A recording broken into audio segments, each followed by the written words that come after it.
boa noite. Estamos começando mais um programa Contestando pela TV Brasil Central e também pela TV Assembleia Legislativa do Estado de Goiás. Esse programa que é feito em parceria entre essas duas emissoras e que traz sempre para você, toda sexta-feira, 7h30 da noite, um encontro com pessoas que possam contribuir com o nosso debate em várias áreas do direito, na política, naquilo que interessa o cidadão, no que a gente teve de assunto principal durante a semana.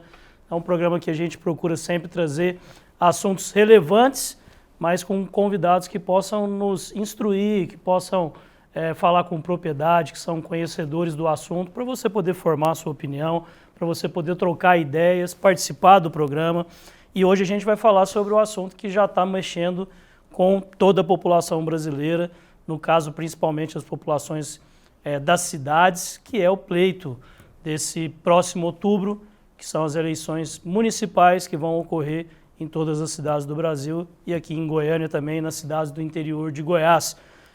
Hoje nós vamos receber um convidado especial, conhecedor do direito eleitoral e que vem para falar sobre essa confusão que se tornou as eleições com essas mudanças que acontecem de pleito para pleito, mas também da importância que é a gente ter consciência do nosso voto e, obviamente, estar bem instruído para poder fazer a melhor escolha.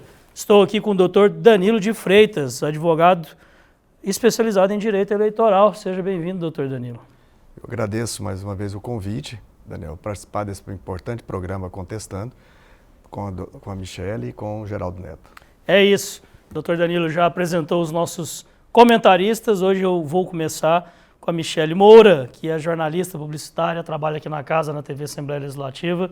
Tem um conhecimento grande também, já acompanhou várias eleições e que nos dá o prazer de hoje estar aqui participando desse programa e dessa conversa, nesse debate aqui com o nosso convidado, doutor Danilo. Seja bem-vinda, Michele. Obrigada, Daniel. Estou muito honrada de estar aqui com notáveis como vocês, e tratando desse tema muito importante, que são as eleições municipais, que já começam na próxima semana, Já começa na próxima semana.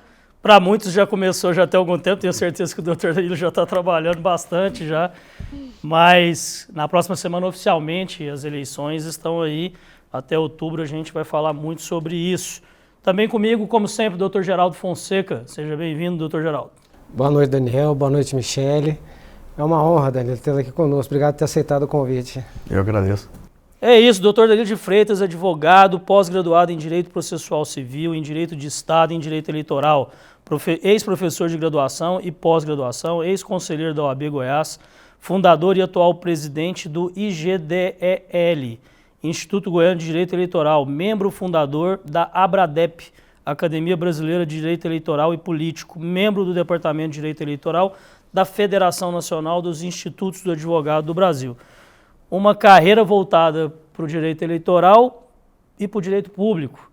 É a grande paixão do doutor Danilo. Sim, sem dúvida. Desde a época de faculdade, gostava do direito e gostava de política. Então, por que não juntar as duas matérias, as duas questões tão importantes? E atuei bastante nesses 30 anos já na área pública, tanto em consultoria administrativa, como também nos pleitos eleitorais. Eu vou entrar no direito eleitoral e sobre essa escolha, mas eu quero saber um pouquinho antes. Como que veio a escolha pelo direito? Foi natural? Foi uma escolha? Você foi escolhido pela profissão? Muitos são. Como que aconteceu? Daniel, eu venho de uma família de magistrados. Meu avô desembargador, foi presidente do tribunal e de justiça e do eleitoral. E nesse momento ele foi cassado pela ditadura na época. Era o desembargador mais novo a presidir o Tribunal de Justiça, o Tribunal Regional Eleitoral, e foi cassado pelo AI-5, pela ditadura. Meu pai era juiz, também de direito, e a família política, lá de Jaraguá, minha cidade, onde eu brinco que sou goianiense de nascença, mas jaraguense de coração. Então, em Jaraguá a gente tem uma atividade política, a família sempre foi ativa politicamente lá. Então, juntamos essas duas coisas, na faculdade militava no movimento estudantil, então esse gosto pela política, não só de assessoria, mas também de estar convivendo e vivenciando os trabalhos políticos, sempre me apeteceu. E o direito, e tinha a vontade de seguir a carreira de magistratura do meu pai e do meu avô, ou a advocacia. E eu sentia naquele momento uma liberdade muito grande da advocacia, né, na faculdade, o dinamismo da advocacia, o desprendimento da advocacia. Então ela me fez trilhar esse caminho ao longo desses 30 anos que venho já como advogado. Parece que de família então, mas não só o direito, mas como você disse, a política também fez parte dessa história. Eu escutei de um advogado esses dias, eleitoral, que o direito eleitoral ele tem mudado tanto de um pleito para o outro, que seria necessário fazer um curso superior de eleição em eleição.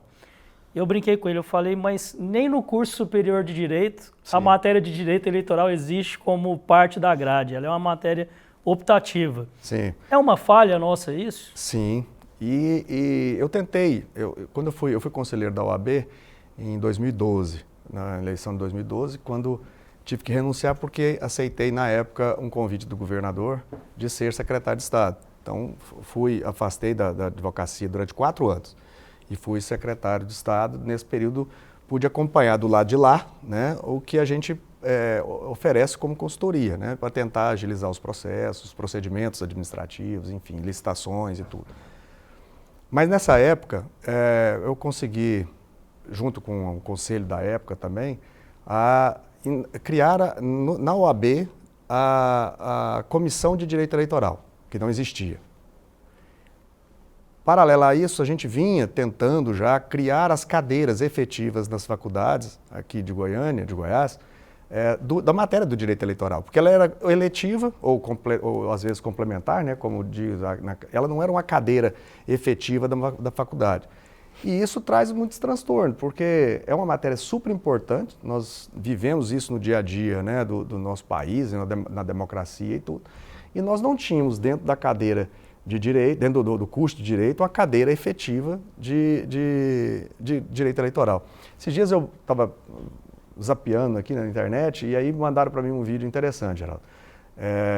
Na formatura do filho, o pai pergunta para ele como é que ele gostou do curso e tal. Ele falou, não, adorei, só não entendi porque eu estudei 5 anos as leis que pessoas comuns fizeram, e não legisladores, não advogados, né, ou juízes que fazem as leis.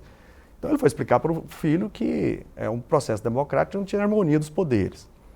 Mas a necessidade da cadeira, a gente sentia isso. Eu fui professor de graduação de Direito Eleitoral em algumas faculdades aqui, depois de pós-graduação na Universidade Federal. E a gente via a necessidade dessa formação. Porque você tem lá processo civil 1, 2, 3, você tem direito civil 1, 2, 3, 4 e tal, e você não tinha direito eleitoral. E agora que parece que algumas faculdades estão conseguindo colocar a matéria como matéria de cadeira, né? Matéria efetiva, que a gente chama. Isso é muito importante, porque o profissional que vai questionar, né, que vai atuar na legislação, que vai atuar nos questionamentos judiciais e tudo, eles não têm convivência, ou que vão passar no concurso, né, para o Ministério Público, o delegado, ou para o juiz, né, magistratura, eles na faculdade eles não têm conhecimento da matéria. Então é importante que a faculdade de Direito disponibilize uma matéria dessa como matéria de grade. Daniel, quando eu fiz meu curso de Direito, já vão-se 25 anos, Direito Consumidor era eletivo. Direito Consumidor. Você acredita? Graças a Deus, eu escolhi fazer na época, porque é muito importante, né? Você pensa hoje, como é que você termina um curso de Direito sem fazer consumidor hoje? Né? E hoje é obrigatório, né? Sim. Então, que o eleitoral seja também, né?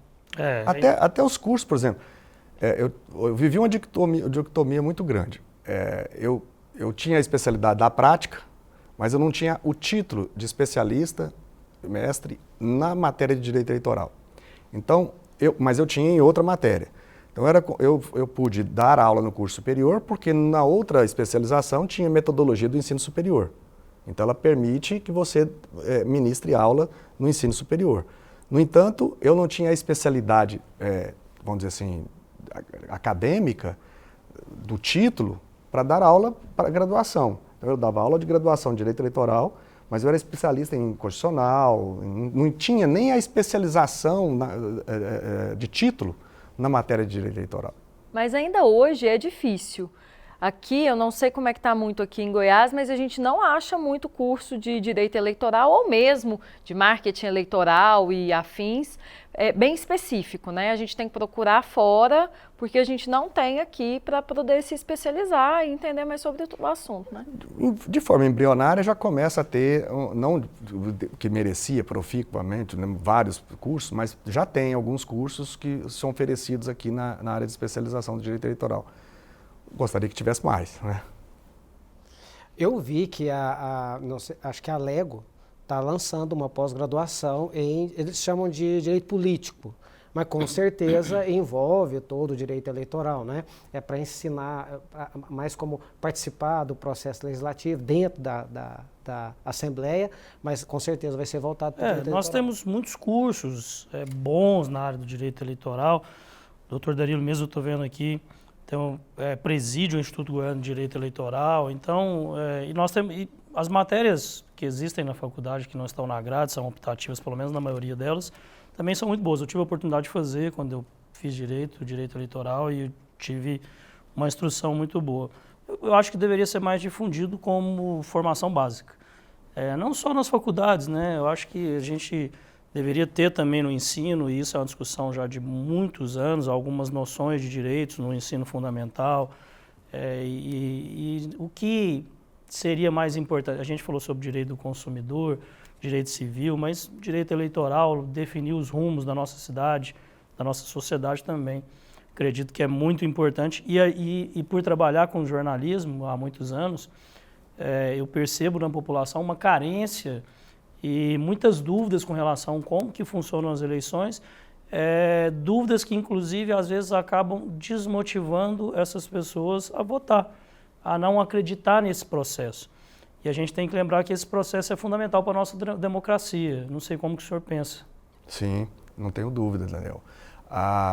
Nós temos, olha, em 97 nós tivemos a urna eletrônica. Inauguramos a urna eletrônica em 97. Nós já estamos em 2024 e tem pessoas que falam ainda que a urna eletrônica é violável ou que não se confia na urna eletrônica. Então já se vão quase 30 anos de urna eletrônica e até hoje algumas pessoas que ficam questionando a validade. Pessoas que foram eleitas pelas urnas eletrônicas. Então, se elas questionam a urna eletrônica, elas não estão validando nem o próprio mandato que foi obtido através dela, né?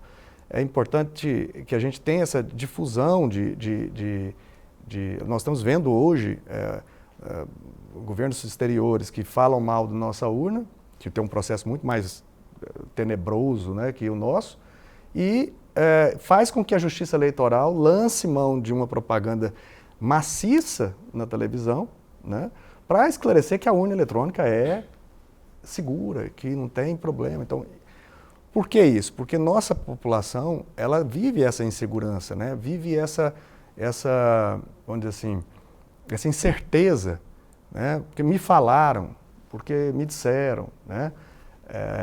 E a urna eletrônica, ela é uma urna segura, sem dúvida alguma.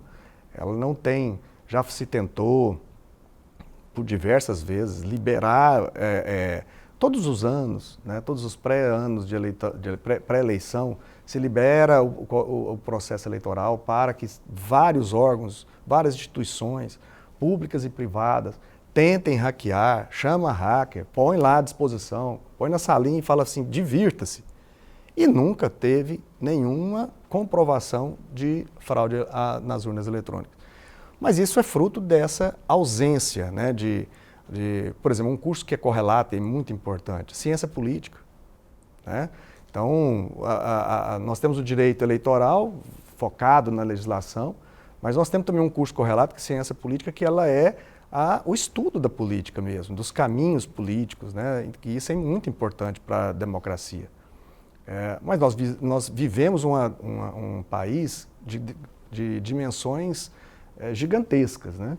Além de uma população enorme, nós temos um país continental, praticamente. E é muito difícil você conseguir entregar a mesma qualidade de informação, né, do Oiapoque ao Chuí, né? Então, tudo isso são pontos que atrapalham essa formação, né, mais dinâmica, mais eficiente da população com relação aos temas que envolve a democracia, o direito eleitoral, ciência política, etc. Agora, é muito ruim também para quem votou, por exemplo, vamos pegar um exemplo aqui do Fred, que teve 40 mil votos. É muito ruim para quem votou depois descobrir que ele se tornou inelegível por conta de uma prestação de contas de uma época que ele era vereador. Né? Então, assim, deveria existir na Justiça Eleitoral uma lei, uma jurisprudência, alguma coisa que dissesse o seguinte: se a fotografia dele aparece na urna eletrônica para mim, ele só pode se tornar inelegível dali para frente. Para trás, não. Porque, mas tem um processo em andamento. Não, então você resolve isso antes de você autorizar ele ir para a urna. Porque a gente até não, vamos supor, a gente está ciente de que o processo é legítimo, ciente de que funciona, a gente vai lá, registra o voto, para daí 6 meses, daí 1 ano, o cara que foi mais votado em Goiânia, simplesmente se tornar inelegível por uma questão quando ele era vereador ainda. Essa pergunta é excelente. Primeiro, para poder fazer um merchan. O tanto que é importante, eu brincando aqui, mas é o tanto que é importante. E eu digo não só para a advocacia, mas também para uma outra área que é muito importante na eleição, que é, além da advocacia, é a contabilidade. Então, a pessoa que se lança na política, antigamente a política veio se profissionalizando. As exigências legais vêm se aperfeiçoando muito mais detalhes na legalidade das campanhas eleitorais. E isso exige o acompanhamento jurídico e contábil. Então, não é só o pedir voto. Eu acho que aí você fala assim: não, mas eu não vou largar de pedir voto para fazer contabilidade da minha campanha, prestação de contas, ou atender uma demanda jurídica da minha campanha. Sim, para isso que serve advogado e contador. Então, sua função e eu vejo muitas vezes próprios colegas advogados que se lançam na campanha eleitoral e querer cuidar da parte administrativa da campanha. Então, o insucesso é mais fácil para porque você tem que pedir voto. Então, a campanha ela tem que profissionalizar. Já foi o tempo de festa e de caminhada, carreata, comício. Isso é pedir voto. Mas, mais do que pedir voto, você tem que garantir sua eleição. Você não quer dizer que você é eleito, você garante a eleição, porque o processo continua. Então, muitas vezes, alguns candidatos, porque abusam do poder econômico, porque compram voto, fazem a captação ilícita de recursos, ou gastos ilícitos de recursos, caixa 2, etc., são eleitos, uma margem assustadora de votos, de diferença para o outro colocado, para o segundo, por exemplo, mas, infelizmente, são cassados posteriormente. Então, mais do que ser eleito, é garantir que a sua eleição continue, que você consiga chegar na diplomação, consiga chegar na posse e exercer o mandato, né, para o qual foi eleito. Esse é um ponto.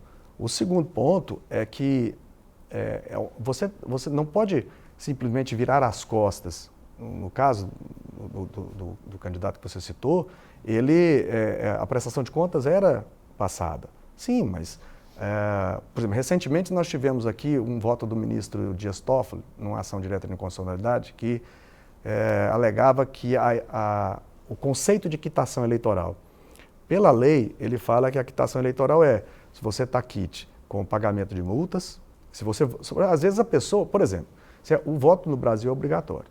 Se você não votar, é R$3,70 lá, R$3,70 de multa. Se você não pagar, você não vai estar quite. Se você não está quite, você não vai ter elegibilidade. Então, se eventualmente você pretender candidatar, mas porque você não votou no primeiro turno de 2000, você não vai poder garantir. Então, essa situação ela é permanente. Você tem, olha, não votei, tem que justificar. Não vou lá justificar. Você tem uma pendência. Eu fui multado. Vou lá e parcelo. Aí eu tenho um pleito eleitoral, ele foi lá e pagou a primeira parcela. Está quite. Uhum. Não pagou a segunda, não pagou a terceira, não pagou a quarta, acabou a quitação dele já. Quando ele vai candidatar de novo, ele esqueci daquela multa que eu paguei só a primeira parcela. Então ele vai voltar a ser... a pessoa...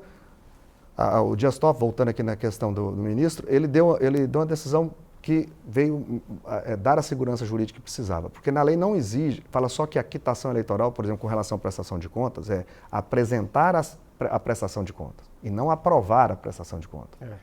É bem então, diferente. se você apresentou, mas ela foi rejeitada, você está quite com a Justiça Eleitoral. O fato de você, às vezes o telespectador é até ruim de falar, peraí, ele teve as contas de campanha rejeitadas, mas ele vai estar quite com a Justiça Eleitoral? Sim, porque o conceito de quitação não é de aprovação das contas, mas é de apresentação das contas. E aí a Procuradoria da República tentou declarar a inconstitucionalidade desse dispositivo para, de conformidade com a Constituição, entender que exigiria sim a aprovação das contas. Nós temos 4 tipos de decisões de prestação de contas. Aqui aprova, aqui rejeita, aqui aprova com ressalvas, que é a mesma coisa de aprovada, e aqui não apresenta.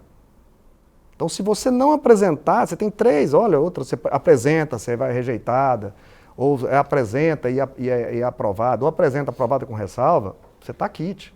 Mas se você não apresentar as contas, você não vai ficar quite. Então, a questão, e outra, até que você resolva aquela prestação de contas, você continua e permanece como não quite. Então, quem não apresentou a prestação de contas, não basta ele chegar lá agora e apresentar. Para todo aquele mandato, ele vai ficar, para aquelas contas, por exemplo, se os 4 anos daquela eleição que ele disputou, que ele não apresentou as contas, durante os 4 anos ele está inelegível, porque aliás, ele está sem condição de elegibilidade. É diferente, porque condição de elegibilidade e inelegibilidade são 2 situações que impedem a candidatura, porém são fundamentos diferentes.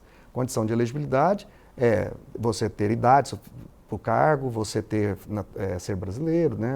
Você ter filiação partidária, domicílio eleitoral e não ser esposo ou esposa de quem detém o cargo do Poder Executivo, né? E não ser reeleito, tentar reeleger-se pela 3ª vez. Então essas são as condições de elegibilidade que estão previstas na Constituição. As inelegibilidades, elas estão previstas na Lei Complementar 6490, que é a chamada Lei de Ficha Suja, né? Depois que veio. E nessa aí são impedimentos. Então, para você ser candidato, você tem que preencher as condições de elegibilidade e não está em curso nenhuma inelegibilidade. Então, muitas vezes a pessoa preenche as condições, mas cai em algumas das inelegibilidades previstas na Lei da Ficha Suja. Me parece que a grande discussão que a gente vê nas ruas, e é óbvio que existe um código, uma legislação eleitoral que tem que ser respeitada, é com relação à fragilidade disso. Nós tivemos alguns casos emblemáticos. Tem esse caso aqui no estado de Goiás, que o doutor Geraldo citou, foi do candidato Fred Rodrigues, que acabou sendo cassado, foi o candidato mais votado em Goiânia, teve mais de 40 mil votos no estado inteiro, foi cassado por uma multa, por uma prestação de contas, me parece que em torno de R$400 ou algo assim da diferença. Tivemos também o caso nacionalmente do deputado Deltan, que foi cassado por um processo administrativo que nem havia sido instaurado ainda, ou então não havia virado o famoso PAD ainda, de um cargo que ele já havia, inclusive, renunciado para se tornar deputado. Isso não torna uma candidatura, o voto do povo muito frágil? Aí a importância da população ter acesso aos cursos de Direito, de Ciência Política, se formar melhor. E aí o grande problema que a gente estava falando, da dimensão do país, da quantidade da população e tudo. Porque nós estávamos comentando aqui antes do início do programa, Daniel, as pessoas elas escolhem seu candidato pela beleza, pelo afeccionismo ou pela idolatria, né?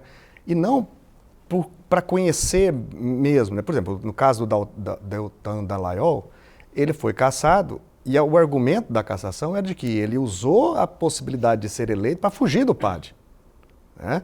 E a legislação fala que se aberto o processo, é a mesma coisa de quem, por exemplo, for cassado, por exemplo, um vereador cassado pela Câmara ou o prefeito cassado pela Câmara. Iniciado o processo, se ele renunciar, ele está inelegível. Porque se a gente voltar no tempo um pouquinho, nós tínhamos lá as brigas no Senado, painel, eletrônico, fraude, aquelas coisas.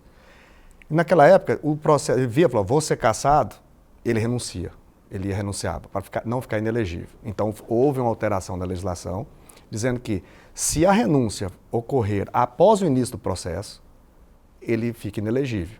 Então, ele pode optar enfrentar o processo e obter a absolvição daquele processo, ou ele renuncia para evitar a cassação e evitar que se torne inelegível. No caso do Deltan Dallagnol, ele tinha uma iminência de um PAD, né? E ele renunciou, aliás, já tinha aberto o PAD e ele renunciou para ser candidato a deputado federal. Foi eleito, se eu não me engano, o mais votado lá no Paraná, né? Infelizmente, esses votos obtidos por ele foram todos eliminados, né? Foram todos declarados nulos, né?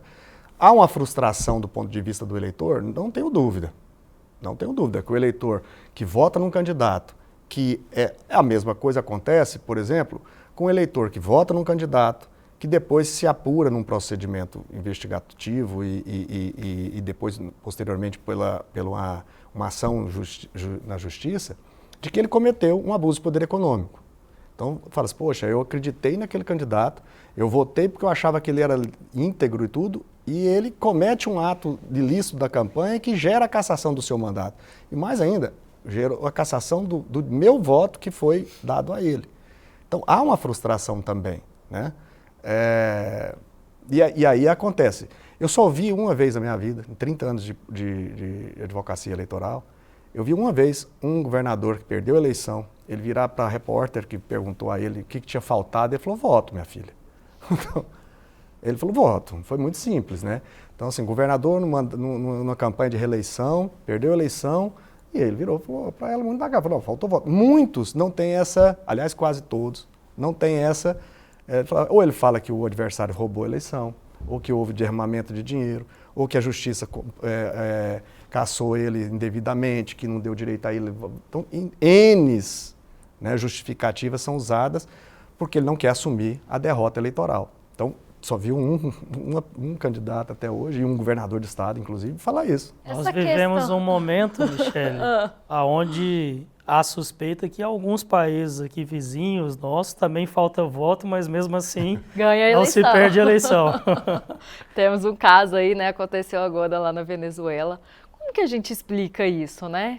Como que funciona isso num país aqui do lado, onde se diz democrático, né? E a gente vê fraudado, né? O que consta aí que o presidente que se colocou como eleito lá não apresentou provas, ele manda em tudo. Como que fica a população, né? Que queria mudança, tudo indicava que haveria uma mudança e foi todo mundo frustrado, o voto de todo mundo foi frustrado?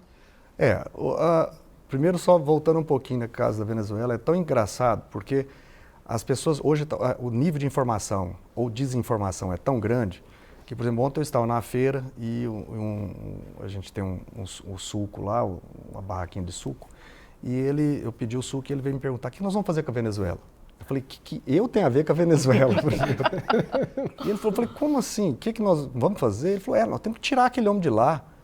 Eu falei, não temos legitimidade nenhuma de influenciar, entendeu? As pessoas, elas, porque é o dia a dia, é o tio do Zap, a tia do Zap, né? Então, o Instagram, a rede social e tudo. E as pessoas se arvoram no direito de dar pitaco no país vizinho, né? Agora, entrando no assunto, aquilo ali é uma aberração, aquilo ali não é a democracia. E nunca foi democracia, desde a época de Hugo Chávez, né? Tomou o poder num golpe militar.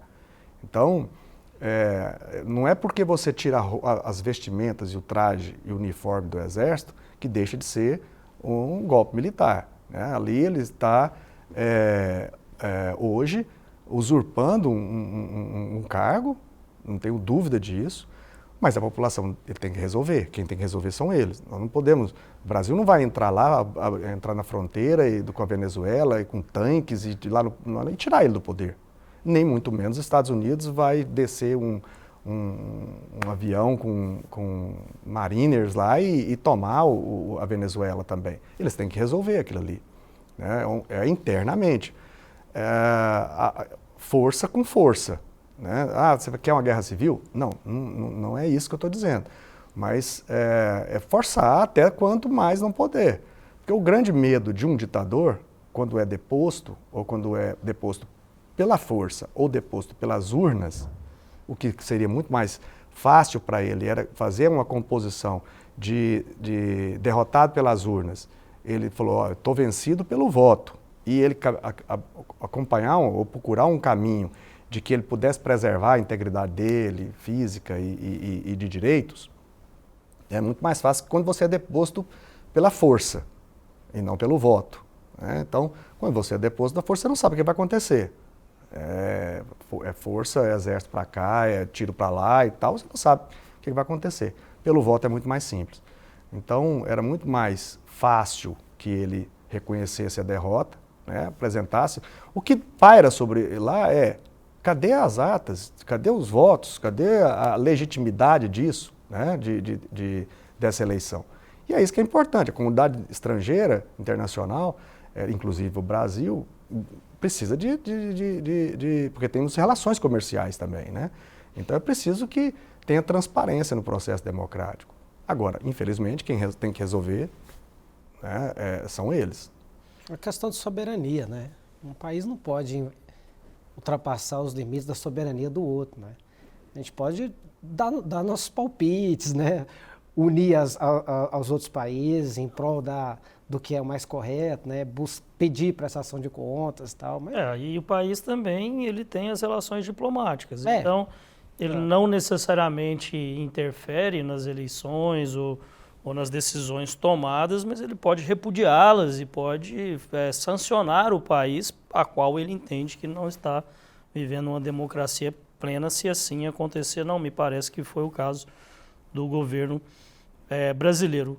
Mas vamos sair um pouquinho da Venezuela, vamos para Goiânia, vamos falar sobre as eleições municipais, que tem muita coisa acontecendo aí. Eu queria saber sobre as mudanças que nós vamos ter para esse pleito. As principais mudanças, eu vou começar sobre a distribuição das sobras partidárias.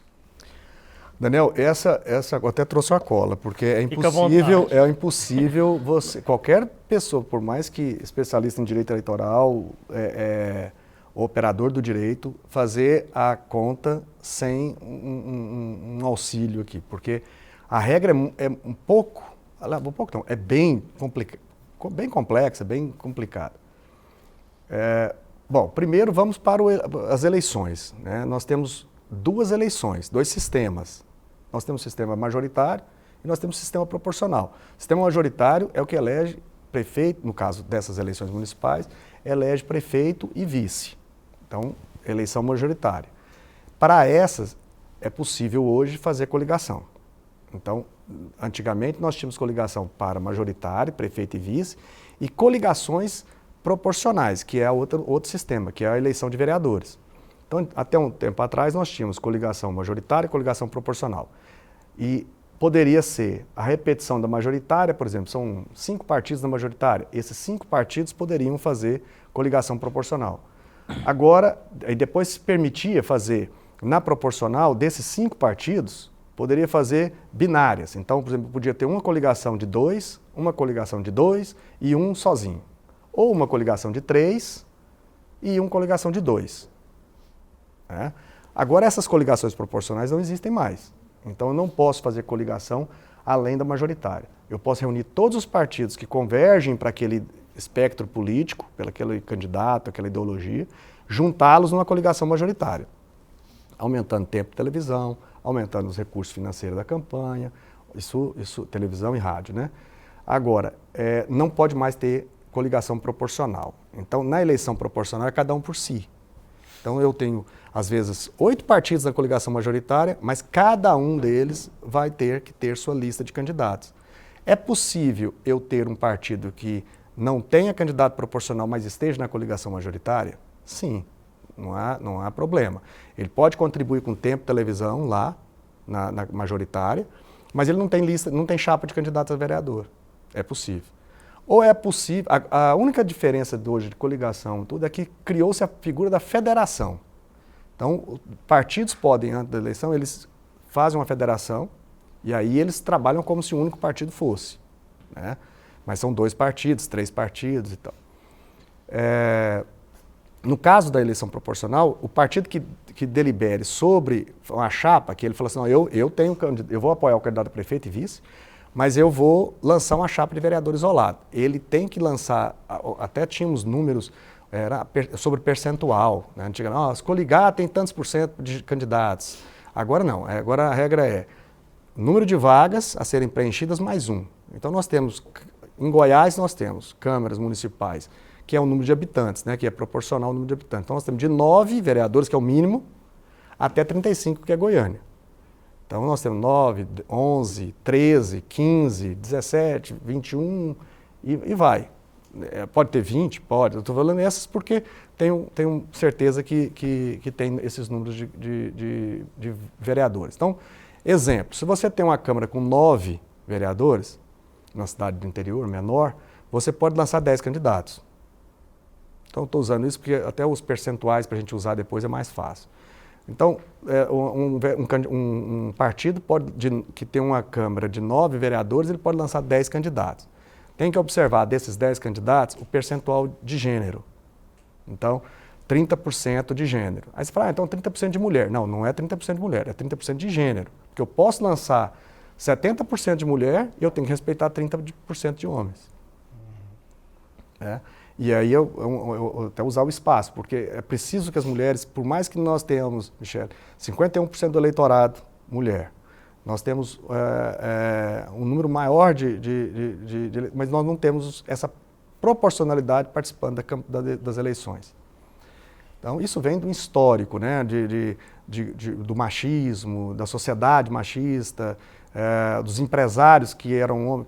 Quem comandava a política era quem tinha dinheiro, né, na época de coronéis e tudo. Você não tinha uma coroné, né, nós tínhamos um coronel, né. Então, isso tudo vem de um passado histórico nosso, né, de colonização e tudo mais. Vai evoluindo. E está chegando a hora das mulheres terem mais participação. E muitas vezes as mulheres falavam assim, não, eu não quero mexer com isso não. Ainda fala. Muito. A gente ainda faço fala. vários eventos, sou entusiasta da participação feminina na política, mas a gente esbarra nisso. Muitas vezes fala assim, não, não quero mexer nisso Mas não. o que a gente mais escuta, eu vou até falar em relação aqui na casa, né, onde nós temos 4 deputadas, que elas falam que hoje a mulher, para querer sair candidata, se tornar uma candidata, ela tem que ter coragem. Coragem é o termo que elas usam, porque igual o senhor falou, é ainda muito machista. A gente vê aí que, às vezes, a mulher dentro do partido tem chances reais, tem condições, mas aí entra um homem lá e fala assim, não, vamos apoiar ele. A gente decidiu aqui, geralmente são homens também que comandam os partidos, então é decidido daquele jeito e ela geralmente fica para escanteio ou se torna uma candidata laranja. Que né? deve evitar. Deve evitar. Que a gente vê todos os dias também no noticiário. E a decisão da justiça sobre essas laranjas, só fazendo um parênteses, é muito importante. Porque quando eles viram, falaram assim, não, só vai ter prejuízo a laranja? Não, vai apodrecer todo o cesto de laranjas. De outras frutas lá. Mas aí não é injusto para aqueles candidatos que estão dentro do partido, conseguiram os votos e se elegeram? Porque isso aí é uma culpa... De quem que é a culpa? É do partido? Como que funciona isso? Nós vamos voltar um pouquinho. Quem é dono do mandato? O dono do mandato não é do candidato. O mandato é do partido. Então, isso já foi decidido pela Justiça e foi uma decisão muito importante.